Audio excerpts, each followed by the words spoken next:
Misoi, ideea e în felul următor. Activitatea pe care tu ai desfășurat-o, având în vedere ora destul de târzie, conform legii 61, posibil contravenție pentru tulburarea liniștii și Sunt de acord. da? O să stabilim să vedem exact cum s-au... De ce? Nu, mai că s-au deportat. Da, nu mai sunt.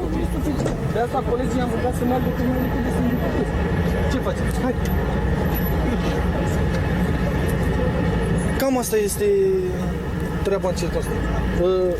I-ați luat datele persoanei? Da. Eu. Eu am înțeles că vine cu autocarul sau... Da, Unde îl este ducem noi autocarul? acum. L-am tras pe dreapta acolo ca să nu mai stea lumea grămadă. El cu Ăla roșu de acolo, din dreapta.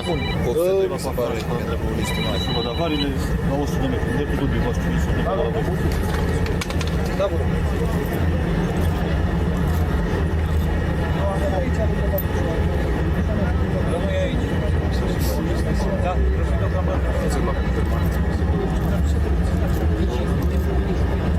Vai pleca cu altceva de aici sau tu? Nu, îl ducem la autocar și plecăm. Așa, doar ne întoarcem să luăm mașină.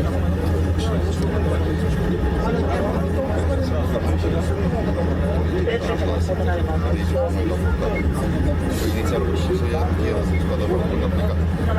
Și 4 echipaje de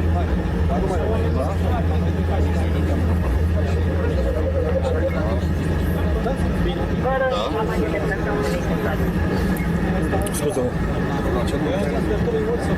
Deci, cam așa e situația. Contumul sancțiunii o să stabilim ulterior, vedem în funcție de gravitatea evenimentului, ce s-a întâmplat, cum s-a întâmplat, stabilim și contul. Da? Nu e nicio problemă.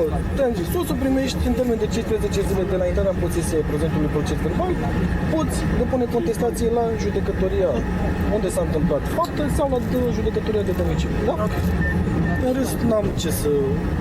Vă luați prietenul și mergeți către mobil, da? Salut, mi-a părut bine. Mulțumesc. Da?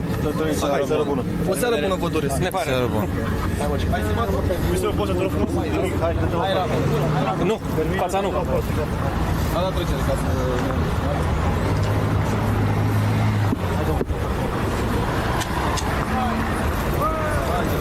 Băieți.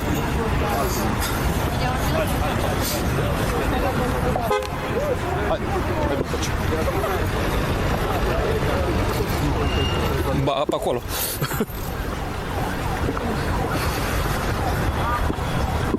Filmează, uite cât sunt.